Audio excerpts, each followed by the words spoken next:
देखो तो अच्छा।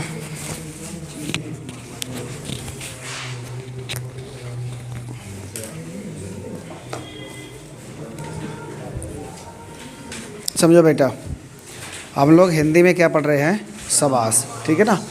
तो पहले समास शब्द को समझो। समास जो शब्द है ये दो शब्दों से मिलकर बना है, ठीक है ना।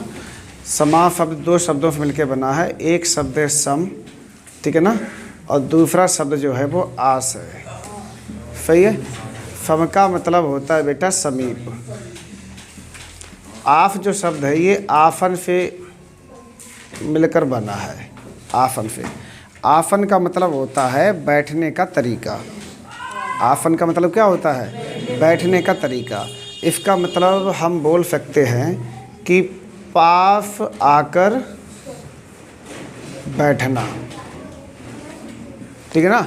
अगर हम समास का सही अर्थ देखें, जानें, समझें, परखें तो समास का जो अर्थ होगा वो क्या होगा? पास आकर बैठना। अब एग्ज़ाम में कभी कभी क्या होता है, समास का जस्ट विपरीत पूछता है कि समास का विलोम शब्द क्या होता है। तो समास का जो विलोम शब्द होता है वो होता है व्यास। क्या होता है? व्यास। व्यास भी दो शब्दों से मिलकर बना है, बी धन आस। बी का मतलब होता है दूर और आफ का मतलब होता है बैठना, यानी दूर रहकर बैठना। तो अगर पूछा जाए कि समास का विपरीत क्या होता है तो आप सीधा जवाब देंगे कि समास का जो विपरीत होता है वो व्यास होता है। क्या होता है? व्यास। और समास का संधि मत बता देना, ठीक है, तो गलत हो जाएगा। सही है। समास जो है एक शब्दांश और एक शब्द से मिलकर भी बनता है। समास एक शब्दांश और एक शब्द से मिलकर बनता है। कैसे बनता है? जैसे देखो, हमने यहाँ पर इसको हटा दें। चलो देखो, हमने बेटा समास में जैसे हमने बताया कि एक शब्दांश और एक शब्द से मिलकर भी क्या बनता है, ये फाइव लिखते रहना जानकारी के लिए। एक शब्दांश और एक शब्द से मिलकर शब्द जो है समास बनता है। तो शब्दांश हमने ले लिया मान लो प्रति, ठीक है ना, और एक शब्द ले लिया दिन। तो जब आप इसको जोड़ेंगे तो क्या होगा? ये प्रतिदिन होगा। तो प्रति इसमें क्या है? शब्दांश है। दिन क्या शब्द है। तो ये पूरा जब जोड़ोगे टोटली क्या बनेगा? ये समास पद बन जाएगा, यानी प्रतिदिन। तो प्रतिदिन क्या हो जाएगा? समास हो जाएगा। तो समास जो है एक शब्दांश और एक शब्द से मिलकर भी बनता है, ठीक है ना। समास बेटा एक शब्द यहाँ पे लिख दें, यहाँ पर, हाँ, समास बेटा एक शब्द, ठीक है ना, प्लस एक शब्द से भी मिलकर बनता है। बोलो कैसे बनता है? जैसे एक शब्द हमने लिया माता, ठीक है ना, और दूसरा शब्द हमने लिया है पिता।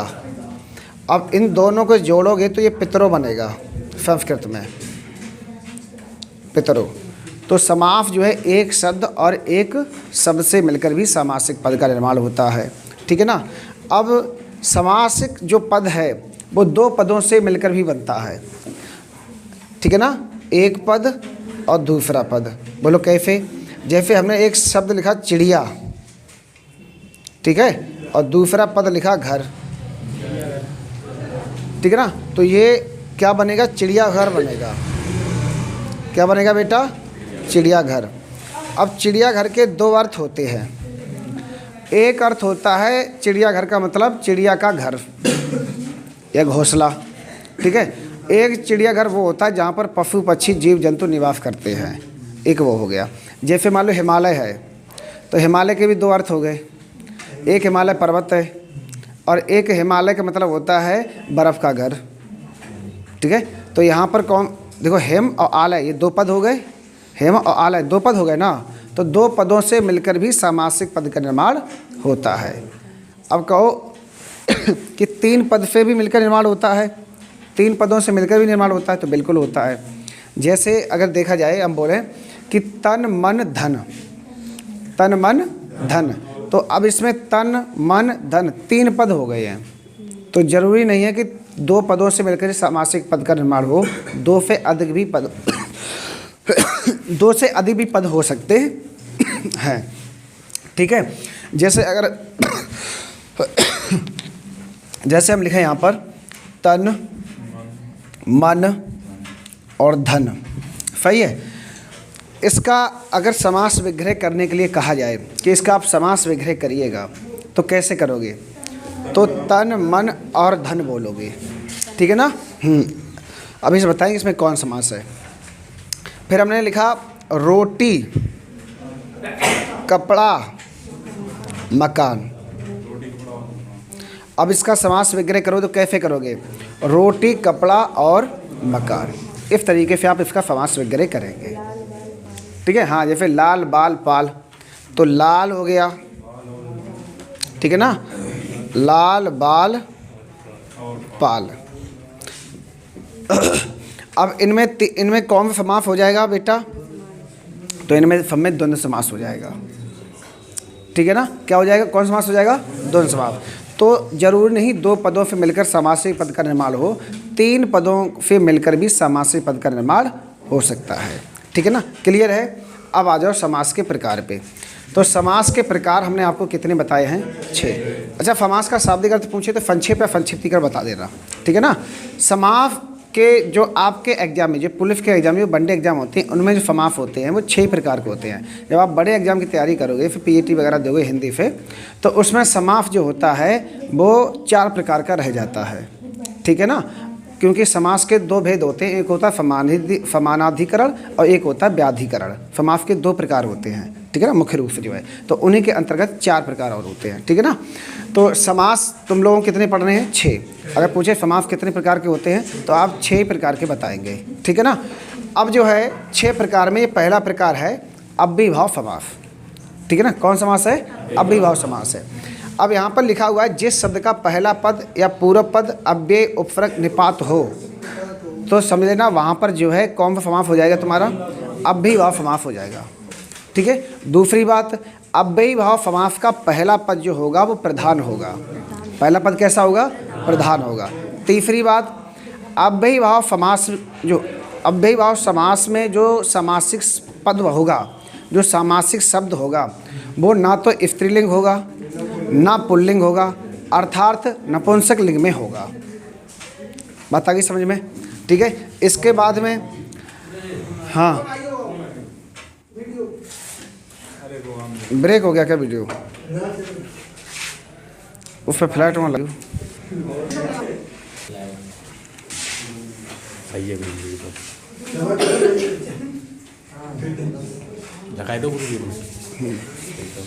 चलो अच्छा देखो, अब इसमें क्या लिखा हुआ है, पहला पद कैसा होगा बेटा, प्रधान होगा। यदि कोई अव्यय बिना योजक चिन्ह के बाद आता है तब भी वहाँ पर कौन सा होगा, अव्ययीभाव समास हो जाएगा, ठीक है ना। अब ध्यान दीजिएगा, जैसे प्रतिदिन यहाँ पर लिखा हुआ, ये नियम समझ में आ गए, नियम आ गए समझ में, ये बता दो पहले। अव्ययीभाव समास कब होगा, पहला पद अव्यय होगा या फिर उपसर्ग होगा या फिर निपात होगा। इन तीनों में से पहला पद कोई न कोई होगा जरूर। उपसर्ग हम पढ़ा चुके, समझ में आ गया। हिंदी में कितने उपसर्ग हैं, 13। संस्कृत में कितने हैं, 22। उर्दू में कितने हैं, 19। अंग्रेजी में कितने हैं, 8। तो ये हम बता चुके हैं। तो अगर पहला किसी भी शब्द का पहला पद उपसर्ग मिल जाए आपको, तो आउन देखना ताउन देखना, सीधा जो है आप अव्ययीभाव समास के लिए कर देना। या पहला पद अव्यय मिल जाए तब भी कर देना, निपात हो तब भी कर देना, ठीक है ना। जैसे प्रति क्या है, यहाँ पर उपसर्ग है कि नहीं है। अब इस शब्द में प्रतिदिन में तुम्हें प्रति उपसर्ग लगा मिल गया, तो तुरंत क्लिक कर दो, ये अव्ययीभाव समास है, बात खत्म, सही है। इसके बाद भरपेट में, भर क्या है ये? अव्यय है। भर क्या है? अव्यय है। तो ये अव्यय लगा मिल गया, तो भरपेट का मतलब होता है पेट भर कर, ठीक है ना। कहते हैं भरपेट खाना है, जैसे बाहर जाते हो पेपर में देने के लिए तो कहते हैं 100 रुपये भरपेट, 100 रुपये भरपेट, है ना। तो 100 रुपये भरपेट का मतलब क्या हुआ कि पेट भरकर जितनी आप रोटी खाना चाहें, जितनी आप सब्जी खाना चाहें उतनी खा सकते हैं, ठीक है ना। तो ये हो गया। तुम यथाशक्ति, अब यथा क्या है? निपात है, यथाशक्ति। अब यथा जो है ये शब्द के आगे लगा हुआ मिल गया है। कल पढ़ा देंगे तुम्हें अव्यय और निपात क्या होती है, कल की क्लास में बता देंगे, तो और अच्छे से क्लियर हो जाएगा, ठीक है ना। तो यथाशक्ति का मतलब होता है शक्ति के अनुसार, मतलब आपके अंदर जितनी ऊर्जा है, जितनी क्षमता है, आप उतना ही वर्क कर सकते हैं, ठीक है ना। आजन्म, आजन्म का मतलब क्या? आ उपसर्ग लगा हुआ है, देखो यहाँ पर। आजन्म का मतलब होता है जैसे किसी व्यक्ति को कारावास होता है तो कहते हैं उसको आजन्म कारावास हो गई है, मतलब जन्म भर तक वो जेल में ही रहेगा। तो ये चीज़ है। रातों रात देखो, हाथों हाथ, इत्सिद्धम। अब इनमें देखो कोई योजक चिन्ह आया हुआ है? नहीं आया हुआ है। तो इसमें क्या हो जाएगा बेटा? अव्ययभाव समास तुम्हारा हो जाएगा। उम्मीद करते हैं कि अव्ययभाव समास तुम्हें समझ में आया होगा। आया कि नहीं आया? क्या क्या समझे अव्ययभाव समास में? फिर समझो दोबारा। अव्ययभाव समास कब होगा? अव्ययभाव समास का पहला पद प्रदान होगा, नंबर 1 बात सही है। दूसरी बात, अव्ययभाव समास में जो पहला पद होगा वो अव्यय, उपसर्ग, निपात में से कोई एक होगा। क्लियर है? नहीं क्लियर है? अव्ययभाव समास से जो शब्द बनेगा वो ना तो पुल्लिंग होगा, ना स्त्रीलिंग होगा, बल्कि नपुंसक लिंग में होगा। बात आ गई समझ में? नहीं समझ में आई है? हाँ। अव्ययभाव समास जो है उसमें बिना योजक चिन्ह के बाद आता है, तो समझ लो उसमें कौन सा होगा बेटा? अव्ययभाव समास होगा। जैसे कि रातों रात लिखा हुआ है, हाथों हाथ लिखा हुआ है, ठीक है ना। क्लियर है यहाँ तक? कोई दिक्कत नहीं है? अब आ जाओ तत्पुरुष समास में।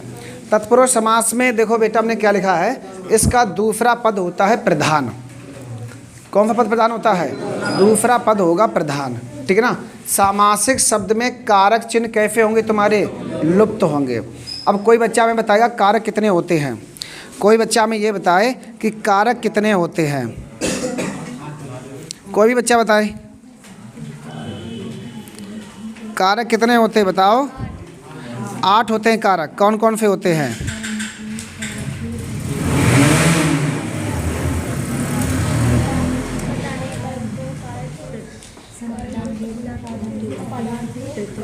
हाँ बेटा,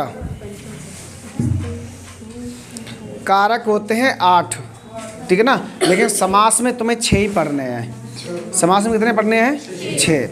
तो आप ऐसे मोटी बात समझो कि अगर किसी भी सामासिक शब्द में या पद में कारक चिन्ह लुप्त हो, कारक चिन्ह होंगे कौन से? कारक चिन्ह होते हैं का, की, के, रा, री, रे, ना, नी, ने, ठीक है ना। में, पर, के, लिए, से, ठीक है। ये सब होते हैं कारक चिन्ह, ठीक है ना। हिंदी में 8 कारक चिन्ह है, वो हम आगे चल के टॉपिक तुम्हें पढ़ाएंगे तो क्लियर हो जाएगा, सही है। अगर ये तुम्हें कारक चिन्ह पता कब चलेगा? जब किसी भी शब्द का समास विग्रह आप करोगे तब पता चलेगा तुम्हें कि इसमें ये कारक चिन्ह जो है लिप्त है। जैसे हमने लिखा एक शब्द धनहीन। अब धनहीन शब्द है, सामासिक शब्द है। अब इसका आप समास विग्रह करिएगा। धनहीन का अर्थ मतलब क्या होता है? ऐसा व्यक्ति जिसके पास धन ना हो, मतलब धन से हीन। तो यहाँ पर एक शब्द आया हुआ है कारक चिन्ह में से। क्या आया है? से। तो आप समझ जाओ कि इसमें तत्पुरुष समास होगा, बात खत्म, ठीक है ना। इसके बाद मनचाहा। मनचाहा का मतलब क्या होता है? मन से चाहने वाला, या जिसने मन से आपको चाहा हो, तो इसमें भी सहा आ गया। राजपुत्र। राजपुत्र का मतलब क्या होता है? राजा का पुत्र। राजा और पुत्र में यहाँ पर का क्या कर रहा है? रिलेशन को बता रहा है कि ये राजा का ही पुत्र है ना। अच्छा, तो इसमें कारक चिन्ह आ गया। आया नहीं आया? विद्यासागर। तो विद्यासागर मतलब विद्या का सागर। विद्यासागर मतलब क्या हुआ? विद्या का सागर। अब इसमें कारक चिन्ह क्या आया है? का आया हुआ है। इसी तरीके से देशभक्ति, तो देश के लिए भक्ति, तो के लिए आ गया, संप्रदान हो गया इसमें, ठीक है ना। अब जो है कारक तत्पुरुष समास में एक समास, तत्पुरुष समास का एक और भेद है, नए समास, ठीक है ना। कौन सा बेटा? नए समास जो है, ये भी कभी कभी परीक्षा में पूछा जाता है। नए समास जो है ये तत्पुरुष समास का ही एक प्रकार है, एक भेद है, ठीक है। नए समास में निषेधात्मक भाव जागृत होगा तुम्हें, निषेधात्मक भाव जागृत होगा। किसी भी शब्द के आगे अगर छोटा आ तुम्हें लगा मिल जाए तो आउन देखना ताउन देखना 99% केस में आप जो है नए समास क्लिक कर देना। और नए समास जब ऑप्शन में ना हो तो आप तत्पुरुष समास क्लिक कर देना। जैसे हमने एक शब्द लिखा है यहाँ पे अजन्मा, अजन्मा। अब अजन्मा का मतलब क्या होता है? ऐसा व्यक्ति जिसका जन्म ना हुआ हो। तो ना हुआ हो तो ये नेगेटिव हो गया कि नहीं हो गया? तो निषेधात्मक हो गया। तो समझ लेना अजन्मा में कौन समास हो जाएगा तुम्हारा? नए समास हो जाएगा। जब नए समास ऑप्शन ना हो बेटा तो आप तत्पुरुष समास के साथ चले जाना, ठीक है ना। अब आ जाओ कर्मधारय समास। देखो कर्मधारय का शाब्दिक अर्थ अगर आपसे कोई पूछे कि कर्मधारय का शाब्दिक अर्थ बताइए क्या होता है, तो कर्म का मतलब होता है कार्य। कर्म मतलब क्या होता है? कार्य। और धार्य का मतलब होता है धारण करने वाला। ऐसा कोई व्यक्ति जो अपने कार्य को अपने ऊपर धारण किए हुए है उसे बोलते हैं कर्मधारय, ठीक है। जैसे आप लोह पीटा बोलते हो तो लोह पीटा उसको कब बोलोगे? जब वो लोह को पीट रहा होगा तभी तो बोलोगे। चाय वाला बोलते हो, अब कोई रास्ते चल व्यक्ति जा रहा है उसको चाय वाला ऐसे बोल सकते हो? नहीं बोल सकते हो। चाय वाला उसको कब बोलोगे? जब वो चाय बेच रहा होगा तभी बोलोगे चाय वाला। पानी वाला कब बोलोगे उसको? जो पानी वो बेच रहा हो, तो पानी को धारण किए होगा ना, है ना। चाय वाला हो गया, पानी वाला हो गया, लोहार हो गया, फोनार हो गया, इनमें सब में कौन सा समास है?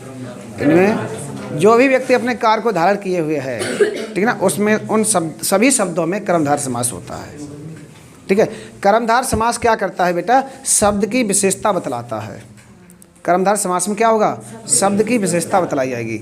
जैसे कोई कहते हैं हम कि महात्मा, तो महात्मा का मतलब क्या है? उसकी जो आत्मा है वो कैसी है? बहुत महान है, तभी तो उसको महात्मा बोलते हो, है। तो आत्मा की यहाँ पर क्या बतलाएगी? विशेषता बतलाएगी। या उपमेय उपमान की बात कही जाए, या किसी के गुण या दोष की बात कही जाए, ठीक है ना। ये सब लिखा हुआ है इसमें, देखो, है ना। समास विग्रह करते समय है जो आ जाए, जैसे, जैसा, रूपी, वाला, वाली, ये अगर शब्द आ जाते हैं तो वो वहाँ पर जो है तुम्हारा कर्मधारय समास होता है। कौन समास होगा बेटा? कर्मधारय समास होगा। समझ में आ रहा है तुम दोनों लोग? ये बताओ, जितनी बात हम समझा रहे हैं वो समझ में आ रहा है? अच्छे से आ रहा है? कैच कर पा रहे हो? ठीक है, कैच करते रहना। तुम्हारे आ रहा है समझ में? ठीक है।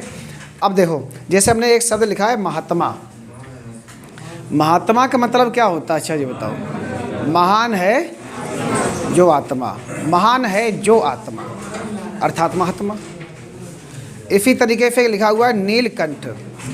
नीलकंठ का मतलब, कंठ कैसा है? नीला है। तो आप इसको क्या बोलोगे? नीला है जो कंठ। अब पूछेगा नीलकंठ में कौन समास है? कर्मधारय समास। कैसे है? क्योंकि कंठ की विशेषता बतलाई जा रही है कि वो नीला है।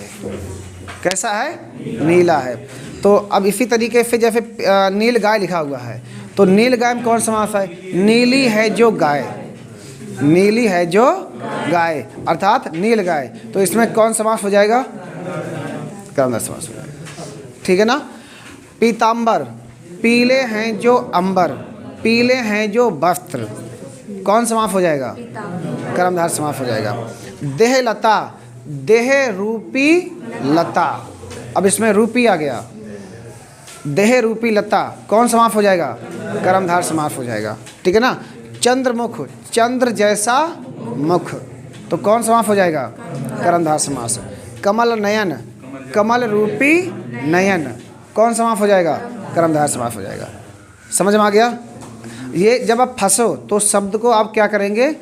समास विग्रह कर देंगे, तो क्लियर हो जाएगा कि इसमें कौनवा समास है, ठीक है। क्लियर है? तो ये कर्मधारय समास समझ में आ गया? नहीं आया समझ में? कर्मधारय समास का अगर अर्थ पूछे तो क्या बताओगे? कार्य को धारण करने वाला। कर्मधारय समास में शब्द की क्या बतलाई जाएगी? विशेषता। और क्या बतलाया? गुण या गुड़ी वाला ये समास होगा। उपमेय उपमान वाला समास इसी को कहते हैं। मतलब एक दूसरे की तुलना किसी दूसरे से करें। या फिर यहाँ पर चंद्रमुख आया हुआ है तो आपके मुख की तुलना किससे की जा रही है? चंद्रमा से, ठीक है ना। हाँ, तो शब्द की विशेषता बतलाई जा सकती है, गुण दोष के बारे में बतलाया जा सकता है, उपमेय उपमान के बारे में बतलाया जा सकता है, ठीक है ना। और पहचान हमने आपको बताई दी है। समास विग्रह करते समय है जो आ जाए, जैसा आ जाए, वैसा आ जाए, रूपी आ जाए, ठीक है ना, वाला वाली आ जाए, तो इसमें क्या हो जाएगा? तुम्हारा कर्मधारय समास हो जाएगा। क्लियर है? नहीं क्लियर है? बेटा पूत है, समझ में आया है? हाँ। अब आ जाओ बेटा द्विगु समास पे। द्विगु समास में क्या होगा, पहला पद जो होगा संख्यावाची होगा। संख्यावाची का मतलब होता संख्या और वाची। वाची का मतलब होता है कहना। वाची मतलब क्या होता है, कहना। यानी पहला पद अगर संख्या को कहता है तो ऐसी स्थिति में आप जो है द्विगु समास के लिए करेंगे। ठीक है ना। 1 से 10 तक जो है अगर गिनती आ जाए, 1 2 3 4 5 6 7 8 9 10, तो समझना उसमें जो है द्विगु समास होगा तुम्हारा। उसके बाद 10 के मल्टीपल में कोई भी नंबर आ जाए, 10 आ जाए, 20 आ जाए, 30 आ जाए, 100 आ जाए, 1000 आ जाए, ठीक है ना, 10,000 आ जाए, लाख, 10 लाख, करोड़, 10 करोड़, निराल, ठीक है, संख्या तक जितने भी आ जाए, सब में जो है तुम्हारा द्विगु समास होगा। इनके अलावा अगर कोई आता है, जैसे 12 आ गया, तो अगर 12 में पूछे कौन समास है, तो तुम द्विगु समास के, द्वंद्व समास के लोगों के लिए 12 जो होता है वो 10 + 2 होता है, यानी 10 और 2 होता है। 15 जो होता है वो 10 + 5 होता है, ठीक है ना। 33 जो होता है 30 + 3 होता है। 55 जो होता है 50 + 5 होता है। तो इनके अलावा कोई नंबर आता है तो आप द्वंद्व समास के साथ जाएंगे। ठीक है। 10 की मल्टीपल में आ जाए तो कौन समास होगा, द्विगु समास। 1 से लेकर 9 तक गिनती और 10 के मल्टीपल में कोई भी नंबर आ जाए तो आप द्विगु समास क्लिक करोगे। क्लियर है। इसके बाद में द्विगु समास में समूह या समाहार का बोध होगा, या तो कहीं पर समूह बन रहा होगा या समाहार का बोध होगा। ठीक है। जैसे हम बोल रहे हैं चवन्नी बोल रहे हैं और कहें चवन्नी बताओ कौन समास है, तो चवन्नी मतलब क्या होता है, 4 आनों का समूह, उसी को तो चवन्नी बोलोगे। और अठन्नी बोलोगे तो अठन्नी मतलब क्या होता है, 8 आनों का समूह, है ना। अच्छा, अब इसी तरीके से जैसे चौराहा है तो चौराहा क्या किसे बोलोगे, 4 राहों का समूह होगा तभी तो चौराहा बोलोगे, है ना। तो पूछेगा चौराहा में 4 आ गया ना, तो चौराहा में कौन समास हो जाएगा, द्विगु समास हो जाएगा। ठीक है ना। त्रिवेणी में कौन समास, 3 नदियों का संगम त्रिवेणी होता है, तो 3 नदियों का मिलन क्या बोलेगा यहाँ पर, है, ये हो जाएगा तुम्हारा द्विगु समास। तिरंगा 3 रंगों का समूह के बोध हो रहा है यहाँ पर जो है, ये भी है। पंचवटी द्विगु समास। नवरात्रि द्विगु समास। नवरत्न द्विगु समास। यानी पहला पद अगर संख्यावाची आ जाता है तो वहाँ पर तुम्हारा द्विगु समास हो जाएगा। क्लियर है सभी लोगों को। अब इसके बाद समझिएगा द्वंद्व समास। द्वंद्व का शाब्दिक जो अर्थ होता है वो होता है प्रतियोगिता, प्रतिस्पर्धा, ठीक है, लड़ाई झगड़ा, ठीक है, ये सब द्वंद्व होता है। तो जब घर में तब छोटे छोटे होते तो मम्मी क्या कहती थी पहले, कैसे द्वंद्व मचाए हो, तफलीफ ना बैठ हो जाता है, बोलते नहीं बोलते हैं, ठीक है ना। तो द्वंद्व का मतलब ये होता है। अब द्वंद्व होगा किन के बीच में, द्वंद्व उन लोगों के बीच में होगा जहाँ पर दोनों लोग बराबर के हों, उन्हीं के बीच में होगा द्वंद्व हमेशा, ठीक है ना। अब हाथी के सामने हिरन क्या करेगा, अच्छा बताओ, तो वहाँ द्वंद्व नहीं होगा। और हाथी सामने हिरन अगर छलांगे मच जाए घाम घाम पैर तोड़ लेगा अपनी बार, तो वही बात है यहाँ पर। जहाँ पर दोनों पद प्रधान हों तो वहाँ पर जो है द्वंद्व समास होगा, ठीक है ना। अब जैसे पति पत्नी हैं, अक्सर लड़ाई झगड़े होते रहते हैं, तो पति पत्नी दोनों कैसे हैं, प्रधान हैं, दोनों बाहुबली हैं, ठीक है ना, है कि नहीं है। तो वहाँ पर कौन समास हो जाएगा तुम्हारा, द्वंद्व समास हो जाएगा, ठीक है ना। हाँ, और इसमें बता दें एग्जाम्पल बाद में देंगे। दोनों पद एक दूसरे के विपरीत हो सकते हैं। दोनों पद जो हैं एक दूसरे के हो सकते हैं, विपरीत हो सकते हैं। दोनों पदों के बीच में योजक चिन्ह जरूर लगा होगा, ठीक है ना। और जैसे लाभ हानि है तो ये दोनों अपोजिट हो गए। लाभ हानि देखो, इसका समास विग्रह करोगे ना तो और शब्द जरूर आएगा। लाभ हानि का समास विग्रह करिएगा तो लाभ और हानि होगा, लाभ और हानि। माता पिता, माता और पिता, ठीक है ना। योगी अखिलेश, अब देखो योगी बीजेपी से हैं, अखिलेश सपा से हैं, तो दोनों लोगों में क्या होती है, प्रतिस्पर्धा होती है, कंपटीशन होती है। तो दोनों लोग कैसे हैं, अपोजिशन में हैं, अपोजिट पार्टी से है ना, एक दूसरे के अपोजिट पार्टी से हैं, तो दोनों पद कैसे प्रधान हैं। तो अब इसमें कौन समास हो जाएगा, द्वंद्व समास हो जाएगा, ठीक है ना। राहुल और मोदी द्वंद्व समास हो जाएगा, ठीक है ना। पशु पक्षी दोनों अपोजिट हैं तो दोनों में कौन हो जाएगा तुम्हारा, द्वंद्व समास हो जाएगा, ठीक है ना। यहाँ पर जो है दोनों पद प्रधान हो, दोनों पदों के बीच में योजक चिन्ह लगा हो और उस योजक चिन्ह का अर्थ और निकले तो समझना बेटा वहाँ पर द्वंद्व समास होगा। कौन समास होगा, द्वंद्व समास होगा। क्लियर है, समझ में आ रहा है बढ़िया तरीके से। अब आगे देखो, बहुव्रीहि समास, बहुव्रीहि का मतलब होता है, बहु का मतलब होता है अन्य और व्रीहि का मतलब होता है परंपरा। ऐसे शब्द जो अन्य परंपरा से हों। अब अन्य परंपरा क्या मतलब क्या हो गया? अन्य परंपरा का मतलब ये हो गया कि जो तीसरे लोक के हों, मतलब जो इस दुनिया के ना हो, मतलब किसी अन्य दुनिया के हों, ठीक है ना, तो वो उसका मतलब हो गया बहुव्रीहि। बहुव्रीहि समास में कोई भी पद प्रदान नहीं होता है, ना ही पहला पद प्रदान होगा और ना ही बाद वाला पद प्रदान होगा, ना पूरब पद प्रदान होगा ना उत्तर पद प्रदान होगा, अर्थात तीसरा पद प्रधान होगा। ठीक है, जैसे हम बोलें पीतांबर, पीतांबर बोलें तो पीतांबर का मतलब क्या है? पीला है, पीला है जिसका अंबर, अर्थात भगवान विष्णु। अब भगवान विष्णु इस लोक के नहीं है ना, हैं, वो तीसरी आँख की तरफ इशारा हो रहा है। जैसे हम बोले लंबोदर, लंबा है उधर जिसका, है गणेश जी, अर्थात कौन हो जाएंगे? गणेश जी हो जाएंगे तुम्हारे, ठीक है ना। अब आगे देखो, नीलकंठ, नीला है कंठ जिसका, अर्थात भगवान भोले, ठीक है ना। बीड़ा पाड़, बीड़ा है जिसके हाथों में, अर्थात माँ सरस्वती, ठीक है ना। तो ये हो गया दशानन, 10 हैं आनन जिसके, अर्थात रावण। हाँ, अर्थात लग जाए समझ लो मामला बहुव्रीहि चला गया, ठीक है ना। अब तुम मोटी बात ऐसे समझ रहे हो, अगर कहीं पर कोई देवी देवतन को नाम आई जाए या उनके पर्यायवाची आ जाए तो समझ लो बहुव्रीहि समास में क्लिक कर दे, ठीक है। मोटी बात ऐसे समझो, समझ गए। तो ये तुम्हारे हो गए समास, ठीक है। अब इसके तुम्हें फीड करवा दिए, बस समास तुम्हारे खत्म हो जाएंगे, ठीक है। समझ गए नहीं समझ गए?